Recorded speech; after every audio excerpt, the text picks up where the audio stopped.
सबसे पहले रांची में उपस्थित यहाँ भीठा मौजा में जितने भी मेरे मीडिया बंधु कर्मी हैं, बहन भाइयों को मेरी तरफ से और आपके द्वारा जितने भी दर्शक है, श्रोतागण है, उनको मेरी तरफ से जम्मा जम्मा जोहार। जय धर्मेश, जय सिंगाबोंगा, जय मरांग बुरु। चूंकि पूरे झारखंड राज्य में एक आदिवासी बेटा होने के बावजूद एक माननीय मुख्यमंत्री जो झारखंड के आदिवासी होने के बावजूद आज हमारी जो आस्था, संस्कृति, परंपरा और जमीनों का जो लूट हो रहा है, ये काफी शर्मसार है। और जैसा कि आपने देखा कि पिछले सरहुल में ही किस तरीके से हमारे पहान राजा के साथ अभद्र व्यवहार किया गया। चूंकि कोई भी पहान अगर जहां पे बदली करने का अगर रीत और रिवाज होता है, वह 3 साल में बदली की जाती है, और जहां बदली का प्रावधान नहीं है, वो अपने ही समाज, अपने ही कुल गोत्र, अपने ही खानदान के लोगों को चुना जाता है। लेकिन यहाँ सबसे बड़ा मामला जो है जमीन विवाद को लेकर के, लोग कहे कि जमीन विवाद के कारण जमीन बेची जा रही थी, इसी वजह से हमने पहान चेंज कर दिया। लेकिन दुर्भाग्य का विषय है कि जो जनता के लिए, जनता के द्वारा चुने गए जनप्रतिनिधि के साथ साथ समाज के जो अगुआ, जो जमीन के कारोबारियों के साथ मिली भगत करके चंद पैसों की दलाली करने के लिए लोग जो है इस बात को भूल गए कि आदिवासी जमीन को कोई गैर आदिवासी नहीं खरीद सकता है, और जो पहनाई जमीन है, जो व्यवस्था की जमीन है, जो स्वशासन की जमीन है, वो आदिवासी का जमीन को आदिवासी भी नहीं खरीद सकता है। क्योंकि आदिवासी जमीन के ये जो मुहैया कराया जाता है स्वशासन की विधि व्यवस्था की, हमारा गवा देवती के लिए किया जाता है, उनके रहने सहने, उनके जीविकोपार्जन के लिए किया जाता है। लेकिन ये दुर्भाग्य का विषय है कि जमीन दलालों के माध्यम से जमीन ना बेच पाने का जो मलाल इन लोगों को रहा है, आप इन लोगों का इतिहास उठा के देख लीजिए। चाहे स्वघोषित वर्षा गाड़ी की बात कीजिए, चाहे केंद्रीय सरना समिति के अध्यक्ष फूलचंद तिर्की की बात कीजिए, ये लोगों का नाम प्रखरता से जमीन दलाली में आया ही आया है।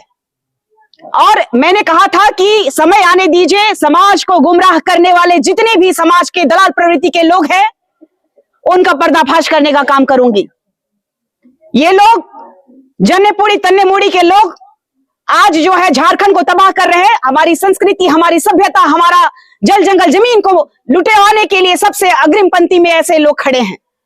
अगर आपको पहान बदली करना था तो हमारा रीति रिवाज और परंपरा के हिसाब से सरहुल जो नव वर्ष, जो कि नया जीवन के रूप में हम लोग शुरुआत करते हैं, चाहे धन धान्य की बात कीजिए, इस प्रकृति की बात कीजिए, नया जीवन की बात कीजिए, हमारा उस समय बदली होता है जब सरहुल का प्रक्रिया होता है।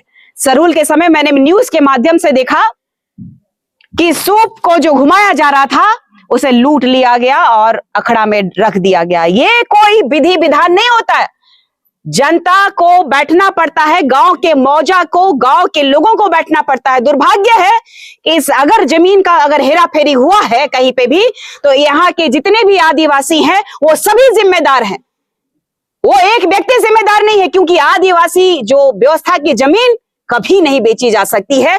और जिसने भी खरीदा होगा, उसको अगर बिल्डिंग भी बना दिया होगा, तो उसको तुड़वाने का जिम्मेदारी अब निशा भगत का है। इसकी भी लड़ाई मैं लड़ूंगी कि आदिवासी भूयारी की बात कीजिए, या तो फिर पहनाई की बात कीजिए, या तो फिर मुंडारियों की बात कीजिए। मुंडारियों में सबसे बड़ी खूबसूरती बात है कि खानदानी चलते रहता है। आपको मैं दिखाना चाहती हूँ खतियान। इस खतियान में भी लिखा हुआ है कि आप किसी भी तरह से इस जमीन को किसी को हस्तांतरित भी नहीं कर सकते हैं। तो फिर आप बताइए कि जमीन का खरीद बिक्री का मामला कैसे आया। आज मुझे यहां आने से पहले जिस तरीके से झंडा प्रकरण में मुझे अजय तिर्की जैसे जमीन दलाल के लोगों के द्वारा जो फोन करके धमकाया गया था, ऐसे ही आज मुझे एक मुस्लिम समुदाय के कट्टमकुल्ली से एक जमीन दलाल फोन करता है और कहता है कि इस जमीन में आप ना पड़े, हम दिल्ली में हैं, हम आपके बात करते हैं, हमारे रिश्तेदार हैं। हम बोले आदिवासी आपका रिश्तेदार हो गया पहान, एक मौजा से दूसरे मौजे की बात। ये दुर्भाग्य है हमारे झारखंड राज्य का कि हमारी जमीनों को लगातार गैर आदिवासी लोग लूटने का, खसोट करने का काम बेहतरीन कर रहे हैं। और जिन्होंने भी स्वशासन की जमीन पे घर बनाया है, उनको मैं चेताना चाहती हूँ कि स्वतः घर को तोड़ करके दूसरी जगह घर बनाइए। आदिवासियों का जमीन, अस्तित्व, परंपरा में खिलवाड़ निशा भगत बर्दाश्त नहीं करेगी। मैंने कहा है, चाहे यहाँ का माननीय सीएम हो, चाहे यहाँ के मंत्री हो, चाहे यहाँ के विधायक हो, चाहे कितना बड़ा गुंडा क्रिमिनल जमीन दलाल ही क्यों ना हो, टकराना पड़ेगा निशा भगत से, उसके बाद ही ये लोग कोई कदम उठा सकते हैं। इन लोगों को चाहिए, कोई हम लोगों का पैर धो दे रहा है, कोई हम लोगों को सम्मान दे रहा है तो चमकाना है फेस इन लोगों को, धरातल पे उठ करके काम नहीं करना है। इन लोगों को केस नहीं खाना है, जहां पे मलाई मिलता है वहीं पे ये लोग जो आए थे वो लोग वहीं जाने का काम करते हैं। क्यों? उनके घर भी गया था ये लोग। वर्षा गाड़ी जो स्वघोषित ग्राम सभा की अध्यक्ष है, पहान राजा ने उनको सुबह ही नोटिस घर जाके दिया। उन्होंने कहा कि हमको सिक्योरिटी प्रोवाइड करोगे तो हम आएंगे।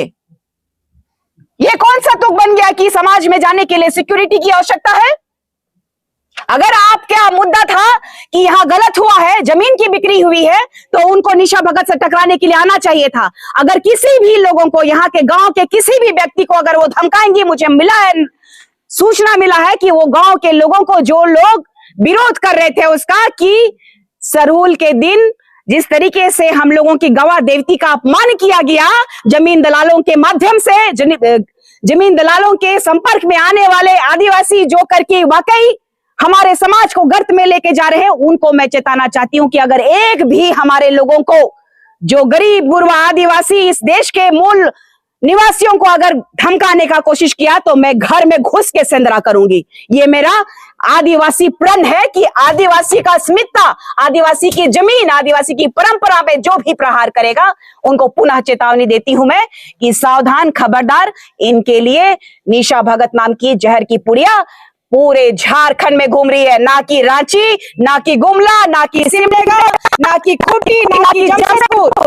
पूरा झारखंड जो है 5th शेड्यूल के तहत आने वाला झारखंड राज्य है और पेशा अधिनियम कानून जो है लागू हो चुका है। कोई भी व्यक्ति बिना ग्राम सभा का ना ही यहाँ की संस्कृति परंपरा को छेड़ सकता है, ना ही यहाँ की जमीनों को छेड़ सकता है। इतना ही कहना चाहूंगी और सबको मैं पुनः कहना चाहूंगी कि आदिवासी जमीन कभी नहीं बिक्री हो सकती है गैर आदिवासियों को। तो हमारा स्वशासन का जमीन को भी इन प्रकार जमीन दलाल लोग एक मौजा जो करके यहाँ बीठा मौजा है, और हम जा करके दिल्ली से लेके आएंगे, दिल्ली से लेके आएंगे या फिर दूसरी जगह से लेके आएंगे। सबका अपना अपना मौजा होता है, अपना अपना सीमा होता है, सीमांकन होता है, गवाह देवती होता है। तो समझने की आवश्यकता है। इतना करके अपने समाज के जितने भी लोग जो है चुप्पी साधे हुए हैं, उनको मैं तमाम लोगों को कहना चाहती हूं, अब समय है, उठिए, जागिए, नहीं तो ये अंतिम समय है। यहाँ पर जमीन दलाल, यहाँ पर जो भू माफिया, जो यहाँ संस्कृति परंपरा को ईसा और मूसा वाले लोग लगातार हमारे में प्रहार कर रहे हैं। आज कैसे एक मुसलमान आदमी हमको फोन करके कह दिया कि आप इसमें मत पड़िए, और इनको लज्जा भी नहीं आई। मैं उस खान साहब को कहना चाहती हूँ, और कहा भी मैंने कि जमीन दलाली करना है तो आदिवासियों की जमीन की दलाली मत कीजिए, नहीं तो आप जमीन दलाली करने लायक नहीं रह जाएंगे। इतना ही कह के अपने शब्दों को मैं विराम देना चाहती हूँ तमाम लोगों को।